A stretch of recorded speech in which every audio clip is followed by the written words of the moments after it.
And welcome to our official start of data structures for today. We're going to start our last big topic of the semester today, and I think it's going to be a fun one. It'll be fun for lots of reasons, but one of the main ones is that your homework assignment is going to be to write a miniature artificial intelligence that's going to play the board game Risk.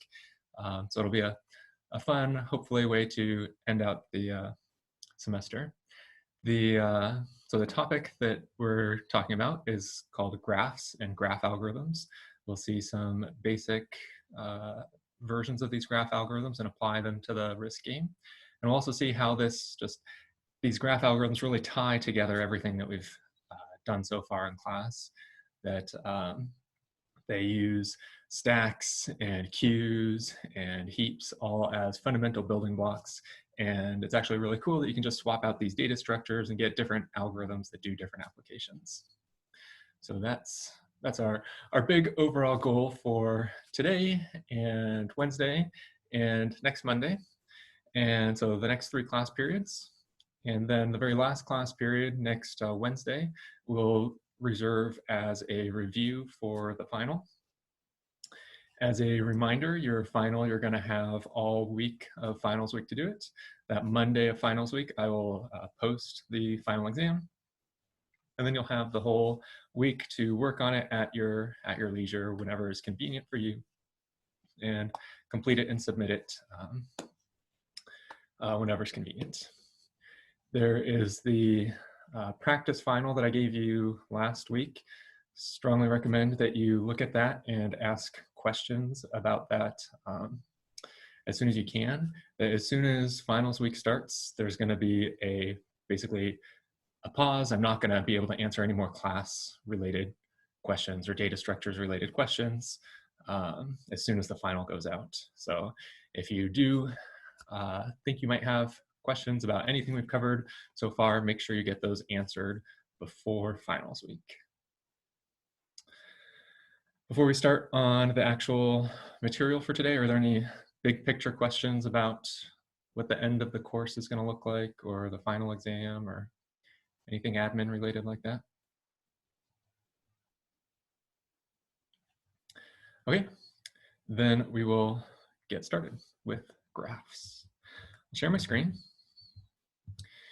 And what I have pulled up is our week 13 folder. And our first image is graphs everywhere. So we haven't really explicitly talked about graphs yet in this class, but graphs are really one of those key unifying concepts in all of computer science. That what we're going to see today and over the next few days is that basically every cool web page on the internet is using graph algorithms under the hood to do its stuff. Video games that you've played, they're all full of graph algorithms that they're doing things. And basically, the vast majority of problems in computer science you can solve by first converting the problem somehow into the language of graphs, and we'll talk about exactly what that means, and then picking the appropriate graph algorithm to solve your problem. So this sort of 2-step procedure takes you solves 90% of all computing problems. The remaining 10% are basically solved by somehow doing search, whether it's binary search or sorting or AVL trees, something like that. I guess the key difficulty once you've been exposed to these is just recognizing which one of these techniques to apply in which situation. And so we'll talk a lot about that over the next few days. So some key examples. Basically, all artificial intelligence problems fit into this pattern of convert the problem somehow into the language of graphs and pick an appropriate graph problem. And also most of those classic software engineering interview questions fit into this pattern. The other common patterns that you might find for software engineering interviews are divide and conquer algorithms. So these are algorithms that are basically like binary search. Binary search is an example of a divide and conquer algorithm. The binary search tree and the AVL trees, examples of binary search that you're just going left and right, cutting off half your data structure at a time. And the other example, or the other key technique, is dynamic programming. Good one to look into. This is one way to think of it is as one of these special types of graph algorithms. And so if the things that, basically anything that we've talked about in this course, if it's interesting to you and you want to learn more about it, but especially these things that we're going to talk about over the next few days, if those are interesting to you, the next course that you'll want to take is the graph algorithms course that we have here at CMC, taught by Professor Sarah Cannon. Okay, so yeah, what we're going to do is we'll talk about all these vocabulary key concepts for graphs, and then we'll talk about some of these algorithms and how they relate to these data structures, and we'll also see a bunch of examples. Your next homework assignment is also posted under week 14, and so we might start talking about this today, that might wait until Wednesday. That one is under week 14, again, because this week, your homework for this week is not related to graphs, but is related to that big containers project that we've been working on the past month or so, and putting everything in a PyPy package. Again, my hope is that the homework that's due this week, it will be a nice break for you from all the really hard homeworks that we've had recently with the AVL tree and the heaps. There's really no coding involved in this one. It's just getting the package management tools all working together correctly.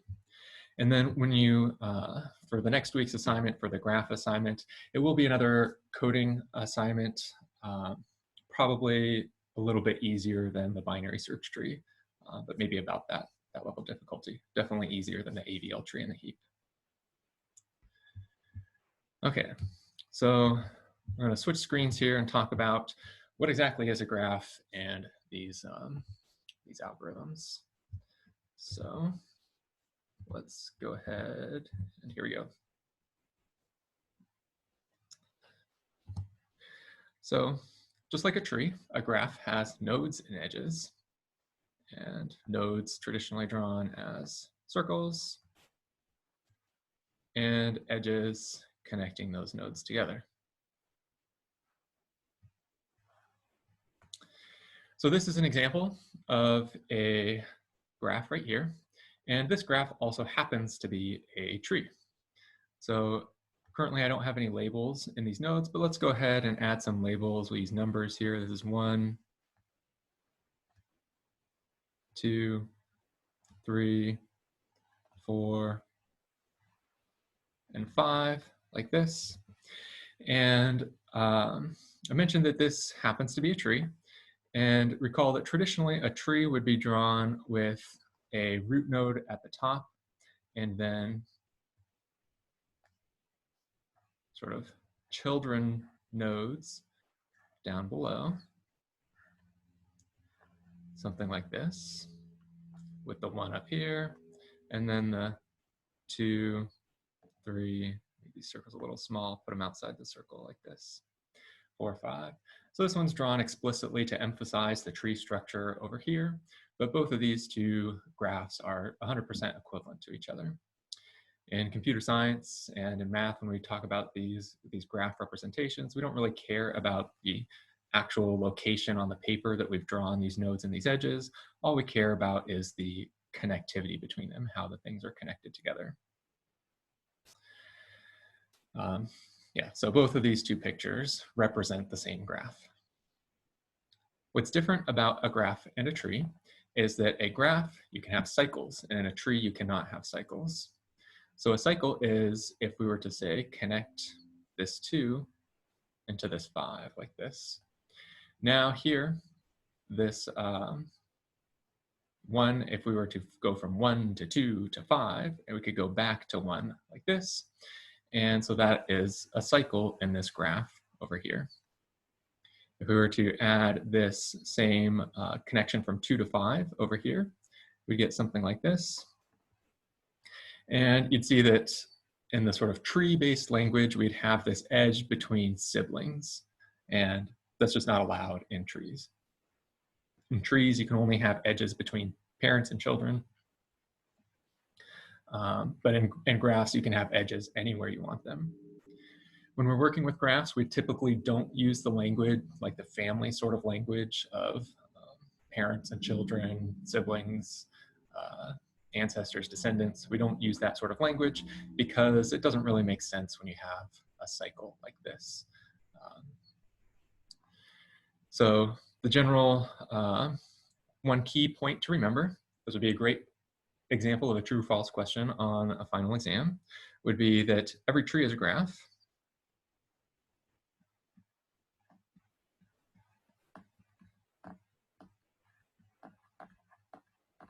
But not every graph is a tree.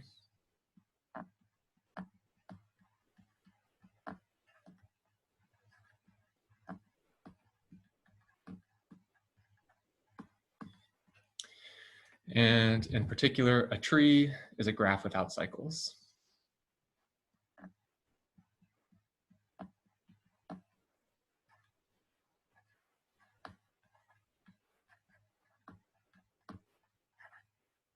Oops.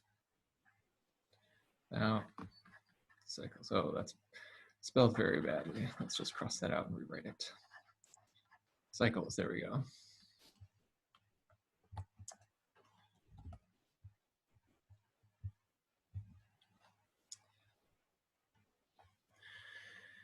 When we're working with graphs, we typically divide our graphs into two, I guess, big categories: directed and undirected graphs. The examples up here are undirected graphs. And undirected graph, edges are just lines. Basically, we make no distinction between any two sides of the edges. There's no distinction between the 4 side and the 1 side. But in a directed graph, we'll typically draw those using arrows.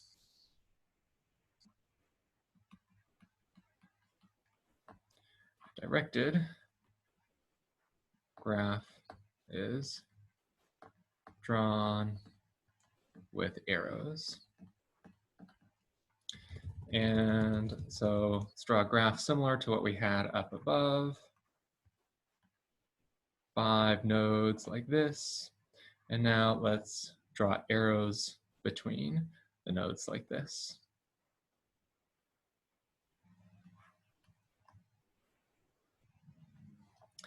Here, this, let's see.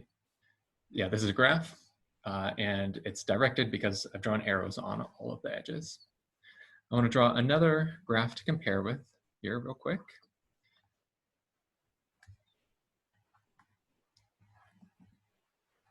Like this. And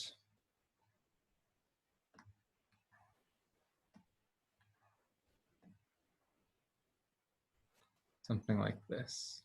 And you notice that the only thing that I've done on, the only difference between these two graphs is this arrow right here has swapped directions. And so because it's the arrows have swapped directions, we would consider it a different graph now. Let's see. We're gonna, I've been using this word cycles kind of informally so far, that when we saw that this triangle up here, I was calling it a cycle. And we're gonna get a little bit of a more formal definition of a cycle now. And we'll be able to use that to say that this graph over here has a cycle and this graph over here does not have a cycle. In order to talk about cycles, have a graph with some, can you have a graph with some arrows and some lines, or no? Great question. So the question is, these graphs I've drawn with either all straight lines or all arrows. And the question is, can you mix and match them? And the answer is yes, in general, that you can mix and match them. One way of doing that, a very common way, is if you wanted to, say, represent a straight line between two nodes like this, you could have an arrow going this way and an arrow going this way. And those are kind of equivalent to each other. Typically, we I guess certainly at the basic level that we're going to be talking about, we just stick with everything is either totally directed or everything's totally undirected. And actually in all your homework assignments, the coding assignment involving risk, we'll be working entirely with undirected graphs. So those are the most important ones to think about. But we will see some of the examples will involve directed graphs that we'll use. It's a great question. Any other questions so far?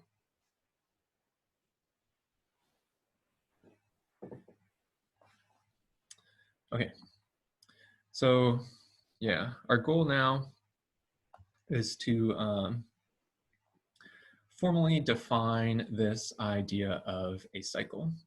And what we'll see is that this green graph over here has a cycle, and this red graph over here does not have a cycle. The intuition behind this, behind the definitions that we're building up, is that if you start at any one of these nodes, you can follow the path, follow the arrows, and come back to that same node again. And that's why we say that it has a cycle. Over here in this red graph, however, if we were to say start here, we go up and down, but then once we're down here, we're stuck. There's no way to go back because the arrow's pointing the wrong way. And so for the directed graph, we would say this does not have a cycle. So let's start getting a little bit more formal with our graph theory. And every graph is going to be a collection of two sets.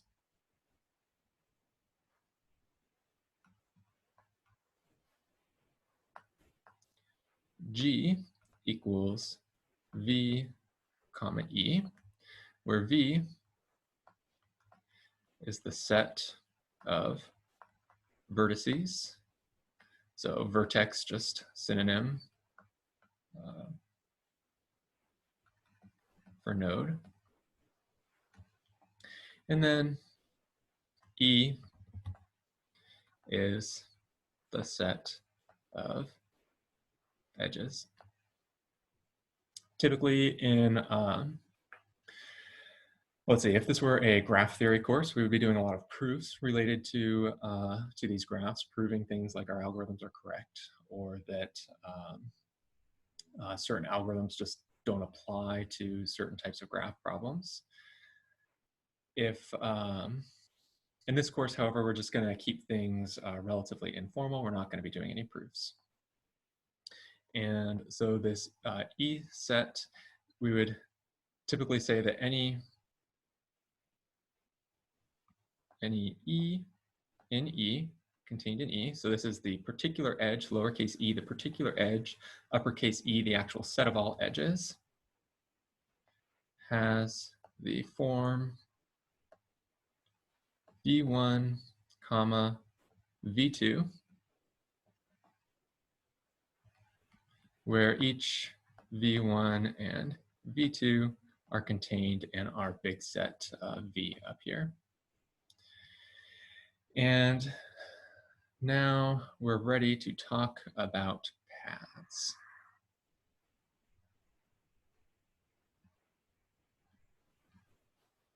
So informally, I think I've used this word a couple times, but not as much as I used cycles.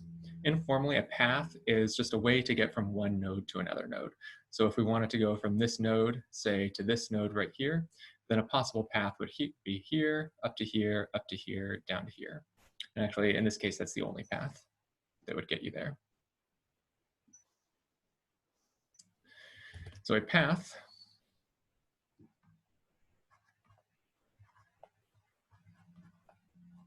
P is and now the formal word that mathematicians would use is a sequence.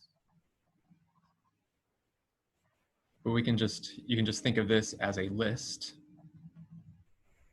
Is a list of edges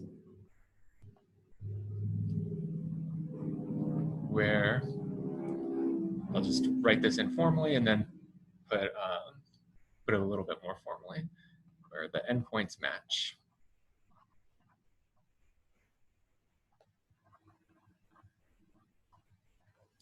And so what that might look like is P equals, and I'll use our Python notation here of a square bracket to represent a list or sequence.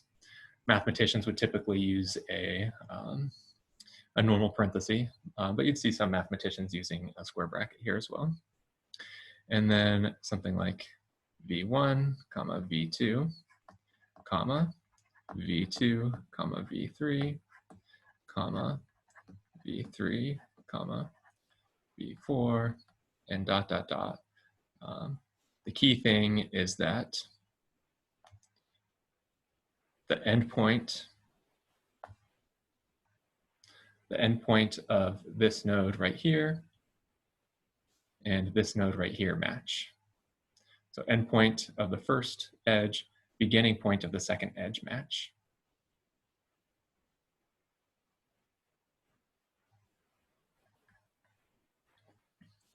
So this is an example of a path because it satisfies this property.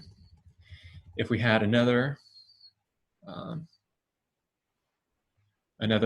different P, I'll call it P prime, equals V1, comma, V2, and then V3, comma, V4, like this, not a path.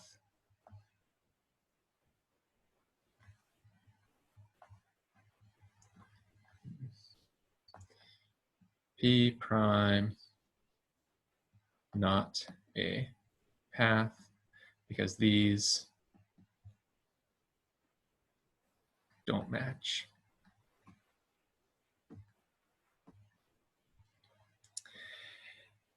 In your homework assignment, one of the first functions that you're going to have to implement is just a function that checks whether a given string of edges like this is a path or not a path. And this will be a foundational function that you'll use throughout the homework assignment in other functions.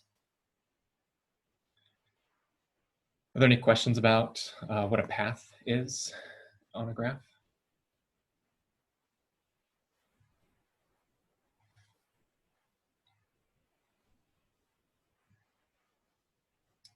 Okay. Then another definition.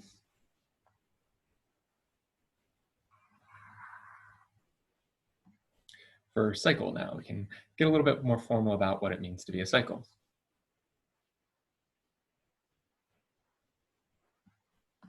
A cycle is a path that starts and ends on the same vertex.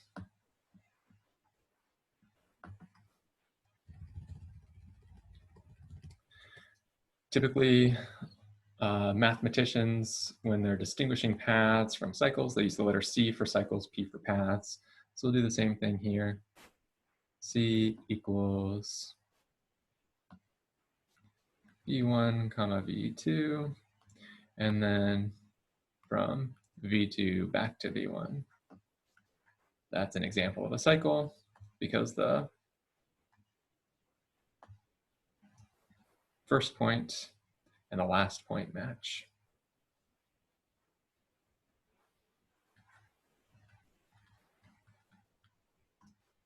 Let's do another example.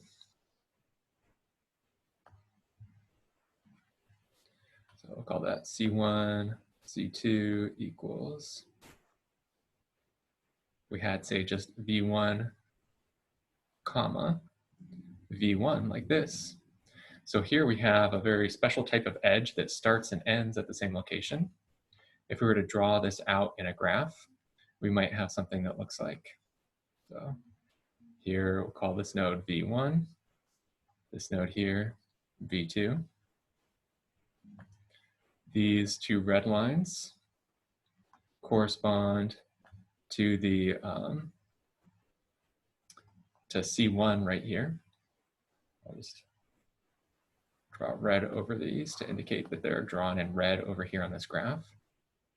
And then this one right here is this green, we'll do it in green, and that would be drawn off in something like that. You can start on V1 and come back to V1. There's no edge from starting from V2 and going back to V2, so we would not be able to start on V2 and go back to V2. And again, I've drawn all of these as directed, but they could be undirected as well. Something that is do C3, not a cycle, something like V1, comma V2, comma V2, comma V3, like that. Not a cycle because first and the last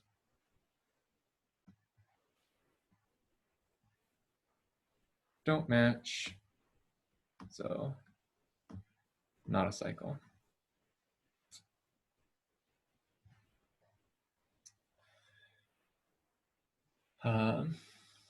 Yeah, hopefully this seems like a relatively intuitive concepts and definitions. We're going over it maybe a little bit slowly just to really drive home some of these examples. And because when you are implementing these functions, you'll have to implement a function that checks, is a certain path a cycle, or is it a valid path? When you're implementing them, these are great sort of test cases to work with when you're just trying to see whether you've done it correctly or not. Are there any questions about any of these definitions that we've seen?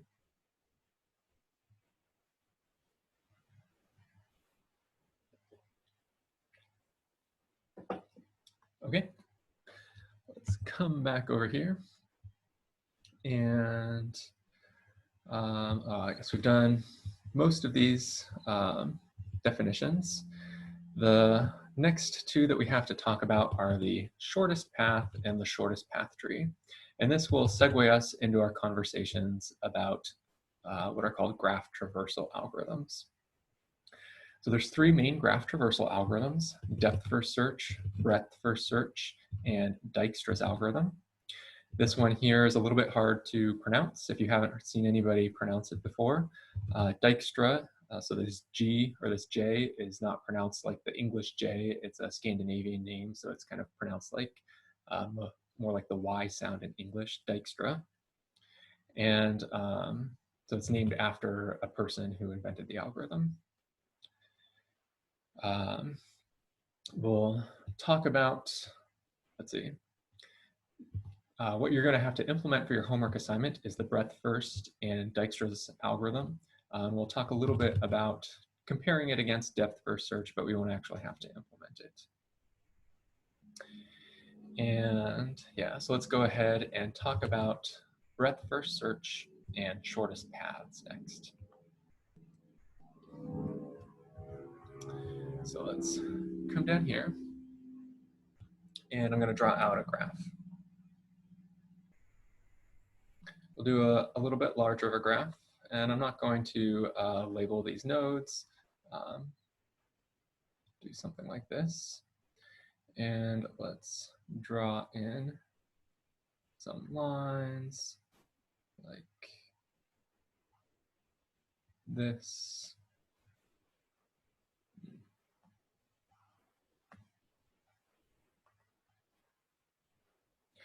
It's perfectly okay to have these lines cross each other, and it's often sort of drawn with a little loop like that to indicate that the lines don't actually touch each other. There's no node right here, the lines just go across. In some graphs you can draw where they never have lines crossing like this, but some graphs it's impossible to draw without crossing lines. And so this would be an example of a graph where no matter how you shuffle around these nodes, you're going to have some lines cross each other. And one more like that there, and this up here like that. And let's consider if we're starting at this node, we'll call this node the start node. And we want to know we want to find some possible routes to go from this node here to this node here, the end node. And so there are many, many of these possible paths. One possible path would be going from this node up to this node, then down, and then across like this. We'll call that the orange path. Another possible path would be, say, this blue path going down, and then all the way across up here like this. And then another possible path might be this red path going like this, and down, and over, and then up like this. And one of the basic fundamental questions that we're going to be asking over the next few days is, when we're starting at one node and getting to another node, there's many possible paths that we can pick to do that, as we've just seen. And which one of these is the best? So our question is,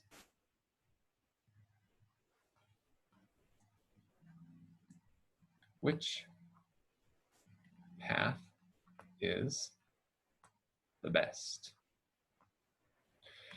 And so this kind of actually begs another question. What do we mean by best? How are we measuring whether one path is better than another path? And so by best, we mean the shortest.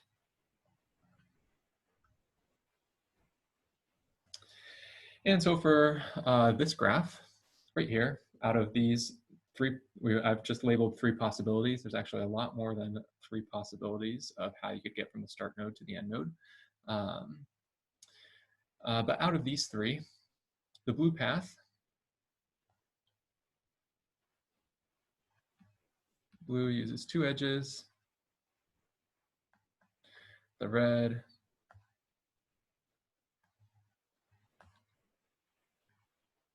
uses 4 edges, 1, 2, 3, 4. And the orange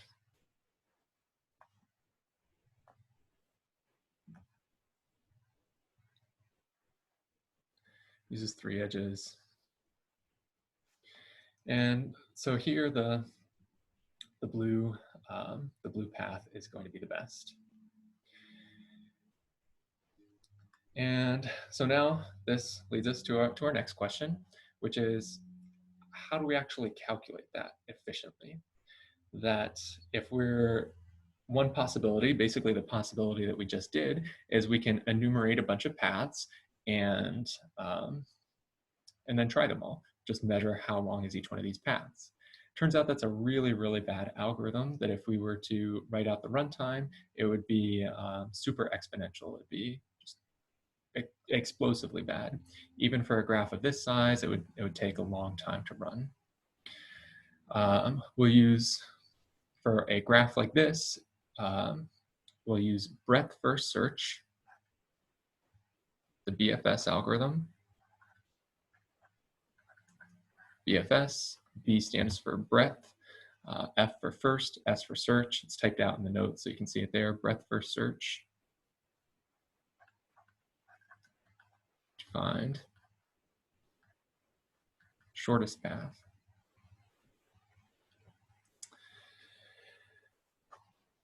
One of the key properties of this graph, though, is what we would call an unweighted graph. So breadth first search to find the shortest path in an unweighted graph. So let's talk about, what do I mean by unweighted? Well, here, each of these edges and nodes, they have no sort of labels that's associated with them right now. Basically, every one of these paths is totally equal to every other path. That there's no difference between them. But in a lot of applications, we will want to apply labels to these paths or labels to every edge or to every node with some sort of weight or penalty for going this in one particular route. And so those are typically drawn as numbers on either the edges or the nodes. So in this case, I'll draw a 10 here, a 5. This one will be a 1, 2, 3, 2, and a 5, a 5, and a 1. And so now we have numbers on each of these edges. And so when we're calculating the shortest, what we do is rather than just calculating the number of edges, we'll actually add up the weight, or sort of add up the penalty associated with each edge. You can also sort of think of this as the distance associated with each edge. So let's go ahead and do that. Here for this blue path, there are these two edges, this 10 and this 5. So the weight, or the penalty, will be 15, 10 plus 5.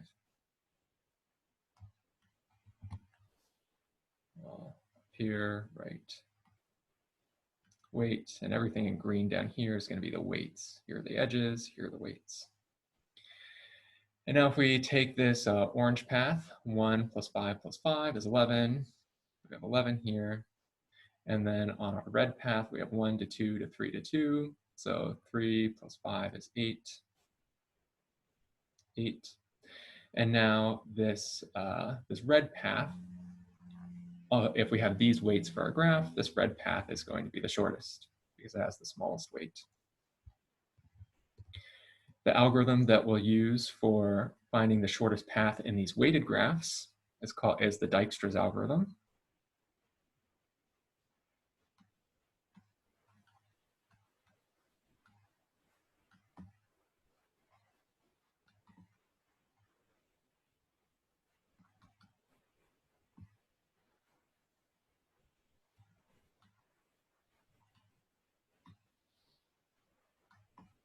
Shortest path in weighted graphs.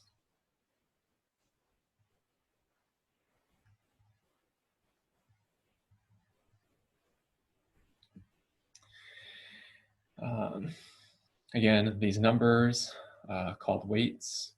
And so if we were to say replace all of these numbers, replace all these weights with just the number 1, then Dijkstra's algorithm would be equivalent to the breadth first search, that will do the same thing.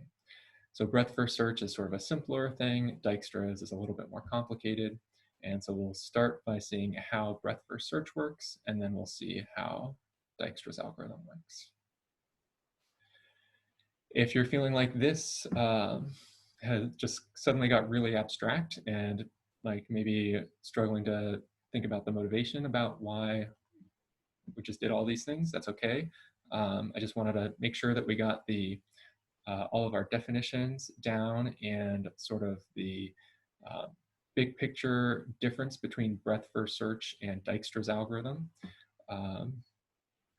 before seeing some examples. What we're going to do next is see some examples, and then we will talk about how these algorithms actually work, how you can implement these algorithms. For your final exam, I'm not going to ever quiz you directly on like any of these definitions that we've talked about. I'm never going to ask you to say, define a weight in a graph or define what it means to be an undirected graph. Instead, the way these sorts of concepts are going to come up in the final exam is that you might have a question that uses these vocabulary words inside of it, and you'll have to just understand what the vocabulary words mean in order to understand what the question is asking. Okay, yeah, so before we go on to some of these examples, are there any questions about any of the terminology or the definitions or anything so far?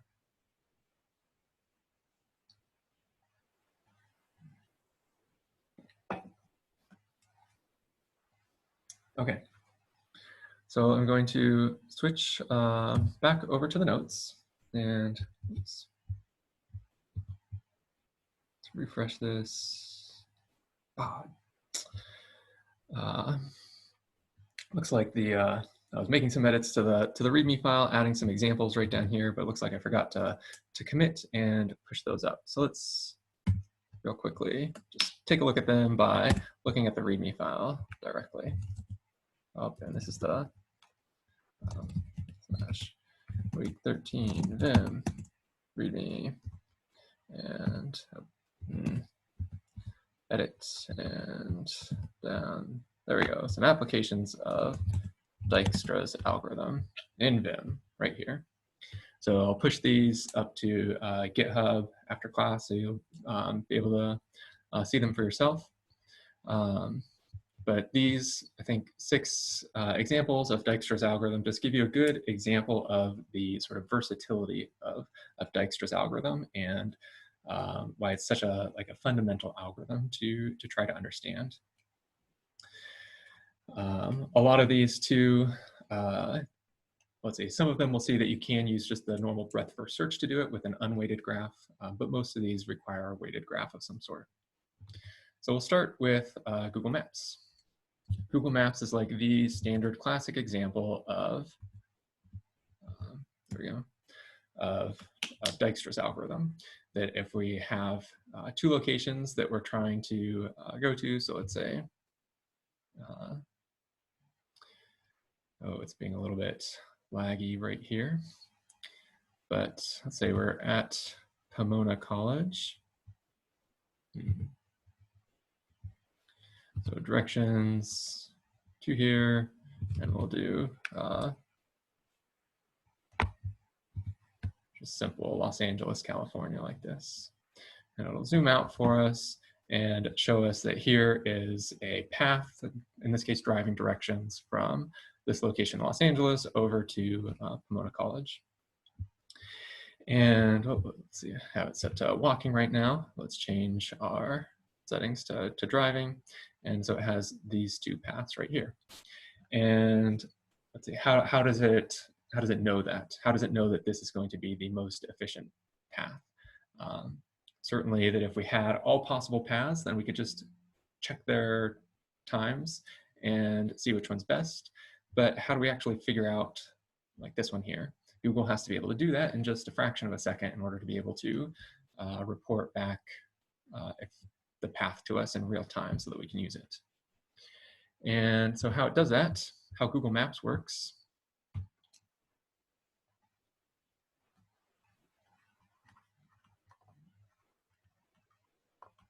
The nodes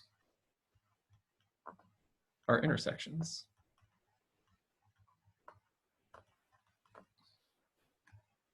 And then the edges are the streets or whatever paths you're allowed to take. So our streets. If you are a bicyclist or a pedestrian instead of a car, then you would have all the street edges available to you, but you would also have additional edges available to you that cars don't have, you know, bike paths and walking trails. So the way that Google Maps handles those different cases of what mode of transportation you're using is they just enable and disable different edges in Dijkstra's algorithm. And the weights are going to be estimates of how long it takes you to get from one location to another. Estimates of how long it takes you to cross the edge. So time to travel between intersections.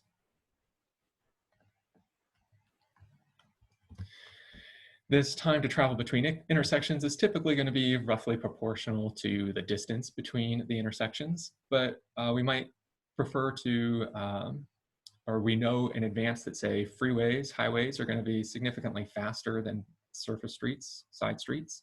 And so we would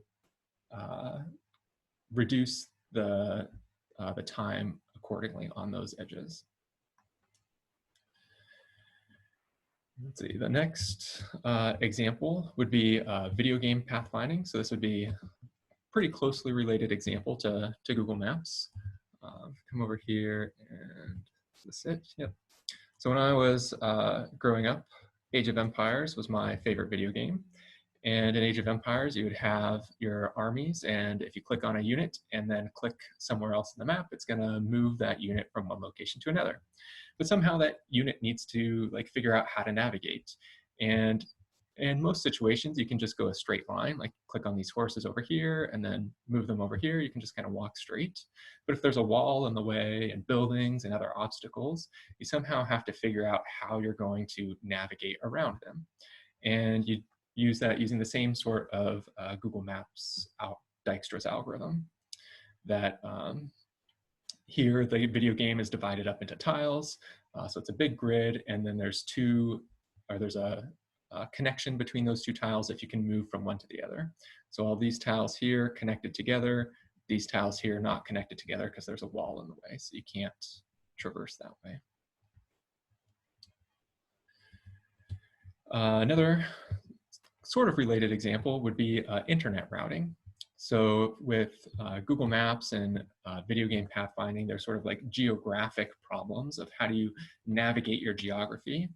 This is a similar geographic problem, but it's a little bit more abstract, that now instead of having roads connecting our intersections together, we have, say, fiber optic cables and satellite dishes and Wi-Fi routers. And every time that you send, say, we're all connected to Zoom right now, every time we're sending information, my video feed is going to Zoom, all the routers and the hardware and the internet has to figure out how to efficiently transmit this video recording to Zoom headquarters and then back to all of you. And the way that it does that is essentially through Dijkstra's algorithm and this protocol open shortest path first, which is based off of Dijkstra's algorithm. Expedia.com is another good, interesting example. So on Expedia.com, you can put in 2 sites that you want to travel between, to say airports, and it will calculate a good set of flights for you to travel between those airports. In this case, for Expedia.com, all the nodes are the possible available flights, and we draw an edge between 2 nodes if the flights land and take off from the same city. So Expedia.com, just powered by Dijkstra's algorithm. There we go. If you've ever played the game 6 Degrees of Kevin Bacon, in this game, the idea is that somebody picks an actor and you try to think of movies and other actors that have appeared with Kevin Bacon. So here is a picture of Kevin Bacon here in the middle, and then a whole bunch of other actors and actresses, and there's an edge between 2 actors if there is a movie that they both starred in. And so you try to find the shortest path between one actor and Kevin Bacon, and the actor, we say that actor's Bacon number is how many nodes it takes to get to Kevin Bacon. And so this is basically every field of like academic study has a really famous person who everybody wants to have a low number related to that famous person. So for movies, it ended up being Kevin Bacon. For mathematics, Paul Erdos is the famous person that everybody wants to have a low Erdos number. And for mathematicians, a node is the person, and an edge is if they've collaborated on a project together. So lastly, a little bit more abstract would be catching criminals in social networks. So let's say you have your Facebook, or you're the FBI working with Facebook, and you know that 2 people are criminals, and you calculate the shortest path between them on their friends network, and you can find out who are other friends that might have been involved in criminal activity. And both the FBI and Facebook use Dijkstra's algorithm to do this. So that's a lot of examples here. Hopefully that gives you some motivation about these graphs and where these numbers come from and why we might want to be applying these algorithms to these graphs. Basically, all these examples that we saw were using weighted graphs of some sort, where the weight is like the distance. So like Google Maps, how long it takes you to get from one location to another. With the internet, what's your ping time or latency between two locations. The main one that's using just breadth first search and an unweighted graph would be that bacon number example. Let's see, any questions about any of those examples or what they mean, how to translate them into graphs?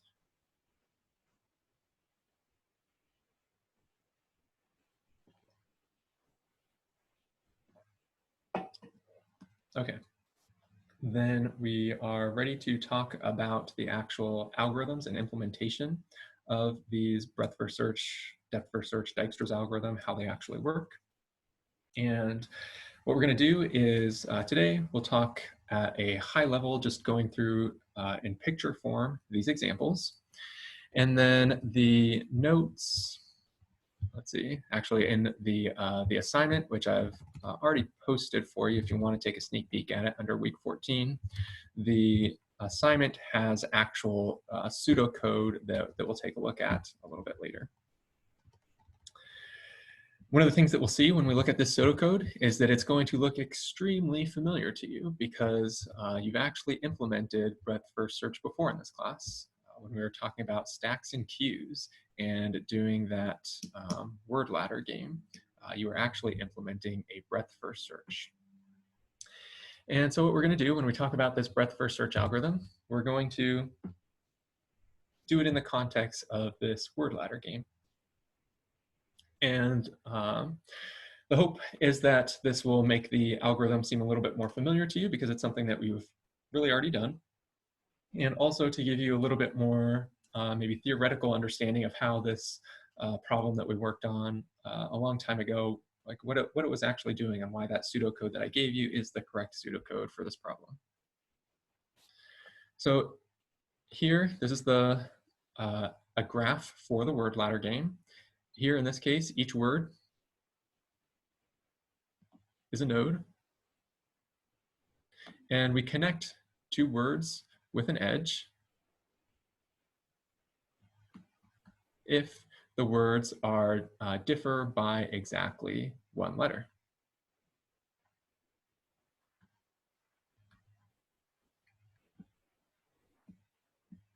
And so recall that our goal in this game was that we have some start word. Say, we'll start with slick here. That's our start word. And then we had some end word, say stone.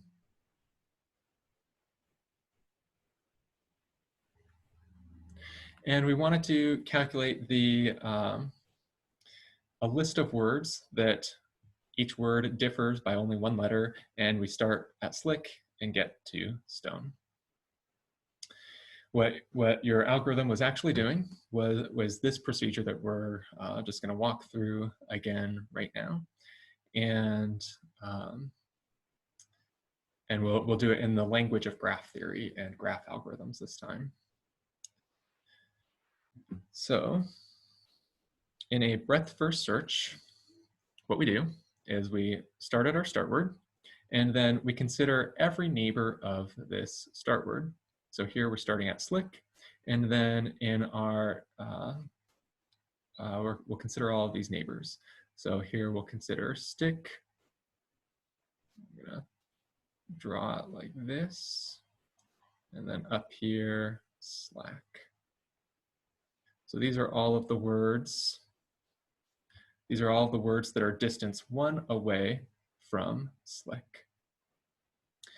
And next we'll find all of the words that are distance 1 away from from these words.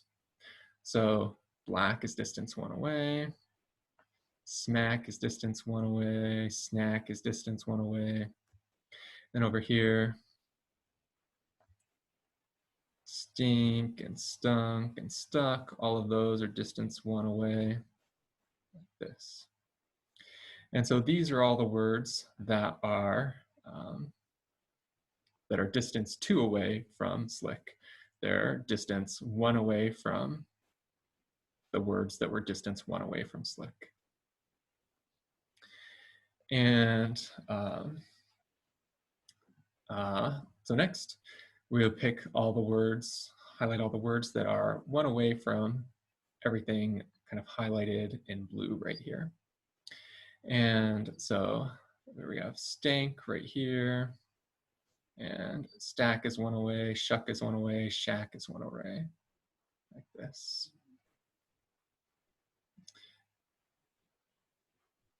And so all these words here are 3 away. Let's keep doing this. Go back to green. Shark, shank, stark, they're all 4 away. Now we're looking for words that are 5 away. So shown and stare are the only candidates, like this. And now we look for all the words that are 6 away. Go orange again. Stone, shove, share, stain, like this. Those are all 6 away. And now we have found our N word right here. So we know that the path must, the shortest path from slick to stone must be 6 words away. With the, let's see, first of all, are there any questions about that?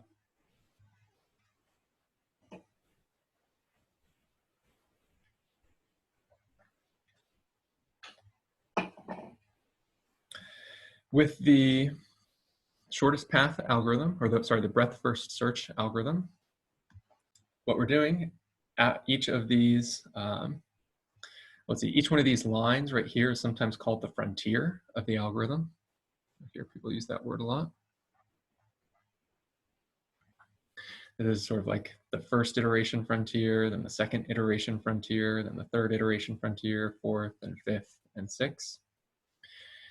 And in order to actually get the path, we have our end. We find what word, blue, in the 6th level right here, what word connects to the 5th level. And then shown, what 4th level word did it connect to? And then shank, what 3rd level word did it connect to? And then stank, what 2nd level word did it connect to? Stink, what 1st level word did it connect to? Stick, and then stick, what connected to the very beginning. And so this would be an example of a shortest valid word ladder from slick to stone.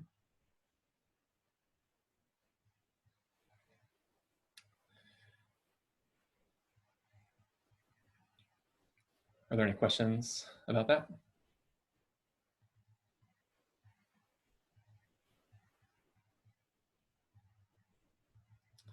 Okay. And so then this is actually what your algorithm was doing under the hood. When it, let's see, when it was pushing on to the queue, what it was doing is, let's go ahead and number these nodes. So we started with just slick on the queue, and then we added stick and slack onto the queue. So this will be the first thing that we consider, the second, and then the third. And when we consider stick, we add the neighbors of stick onto the queue. So this will be, we already have a 3. This will be the 4th thing that we consider, and then the 5th thing that we consider. Then we consider all the neighbors of slack. This will be the 6th, 7th, and 8th things that we consider. After slack, after we've done number 3, we go into number 4 here, consider the neighbors of 4. It's stink and stunk. So it looks like this line should have been down like this because there's no connection between stunk and stick. That was a mistake on my drawing earlier. That's what that line should look like. And so the next things that we'll consider after stink are stink and stunk, 9 and 10. Here, 6, snack is connected to stack and shack. So that'll be numbers 10 and 11. Smack also connected to those, so they don't get added. And yeah, it just keeps going on, adding one at a time, looking at each one of these levels. Because of the way our code worked, because we're using this queue in order to store each one of our paths, we're guaranteed that we're going to consider every node in one of these levels, every node before the frontier, before moving past the frontier onto the next level, where there's another distance of going from 1 to 2. And this is what guaranteed that we were going to get that shortest path here.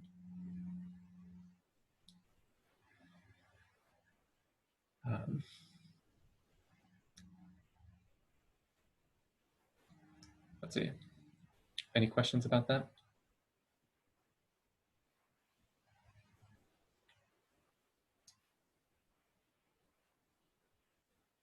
Okay. So in your homework assignment, one of the things that you're going to have to do is, so it'll be a risk assignment. And one of the things that you'll be doing is say, let's say we want to, we have, let's say, okay, so this is a map of the board game Risk, if you haven't played it before. In Risk, each one of these territories is or each one of these locations, we call it a territory, and you can have some number of armies on that territory. Each one of these colors represents a different player. So there's a red player, a blue player, a green player, a pink player, and a yellow player in this game. And we convert this game, or we reason about this game as a graph by thinking of each territory as a node and connecting two territories together if they are adjacent to each other. In the game of Risk, you can attack, if you have, say, armies here in the Middle East, you can attack to Egypt right here because they're right next to each other. Or you can attack from the Middle East to India because they're right next to each other. But you could not, for example, attack from the Middle East directly to Mexico over here because they are not right next to each other. If you wanted to go from the Middle East to Central America, you'd have to first go to Egypt and then North Africa, Brazil, Venezuela, Central America. And one of the things that we might want to do in this game, if like for whatever reason, I know that I have to I have my armies on the Middle East and I know that I have to attack Central America because that's for whatever reason, my current objective in the game, I'll have to figure out a way that I can get my armies from the Middle East over to Central America here. And we could use the breadth first search algorithm to do that, to go find what is the shortest path, the fewest number of territories that I have to cross in order to go from Middle East to Central America.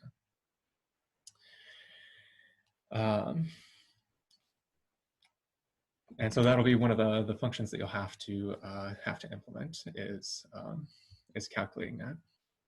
The other function that you'll have to implement is using Dijkstra's algorithm. And so in Dijkstra's algorithm, we don't care just about the number of territories, but we're going to have these costs associated with the territories. And in this case, our cost is going to be the total number of enemies that we have to fight along the way. So these numbers represent the number of enemies that are located in that particular territory. And so if we were going, say, from the Middle East, here this blue, up through Europe and down here following these pink and these green to get to Central America, well, that'd be a relatively expensive path for us to take because there's a lot of armies in the way, and so we'll have to do a lot of fighting. but it might be cheaper potentially to go from the Middle East up through Asia like this. This territory here, Kamchatka, connects over to Alaska down here, and then coming down to Central America. And that might end up being cheaper. And so we'll use Dijkstra's algorithm to figure out exactly which one is going to be cheaper. So we'll walk through using Dijkstra's algorithm to do that particular example, going from Middle East to Central America, and we'll see which path actually happens to be cheaper for us. Use orange to do this. Let's zoom back in. And so this is going to be my start node right here. It's being a little bit laggy.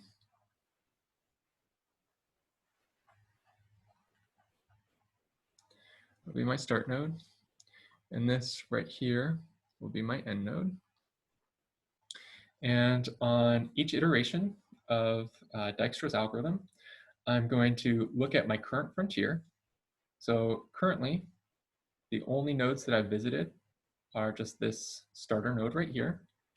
And then I'm going to find what is the next cheapest move for me to make. And in this case, the next cheapest move for me to make would be either this spot right here or this spot right here, because they both have a value of 1. There's only one person there. And so on my next iteration, I'll go to this one right here. And when I do this, I have to record something. I have to record what is the total amount of sort of weights that I've visited, the total, in this case, the total amount of armies that I have visited. And at the very beginning, the first nodes, it's always going to be the same value as whatever the value of the node is. So in this case, it'll just be 1. And now I've considered both of these two territories, and my path, connect my path from this 2 to this 1, because this is the place that I started with, and this is where I went to. The next thing that I have to do is I have to think about where should I go next? And the where should I go next is, let's see, all of these nodes right here are the nodes that I could possibly go to next.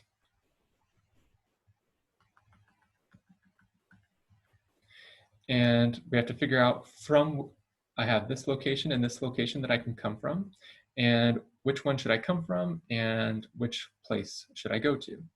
In order to do this, I'll calculate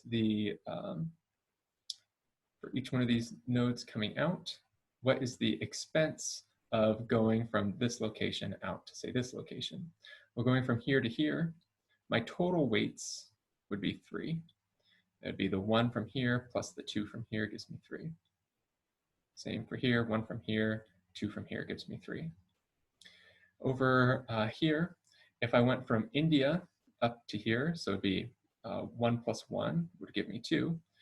And instead, I would want to go from here up to here because the total weight in that case would be 1. Similarly, if I go from here to here, the total weight is 1. And from here to here, the total weight is 5. Here, the total weight is going to be 2.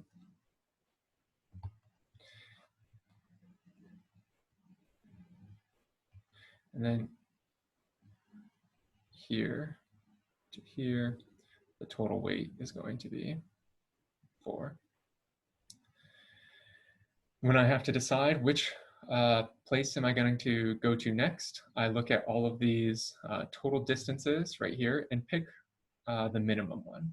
In this case, there's still 2 ties at 1, so it doesn't matter which one I pick, I just select one arbitrarily and do that one. So we'll do this one next as the smallest number. And now when I visit this node, I have to put that now in a solid line.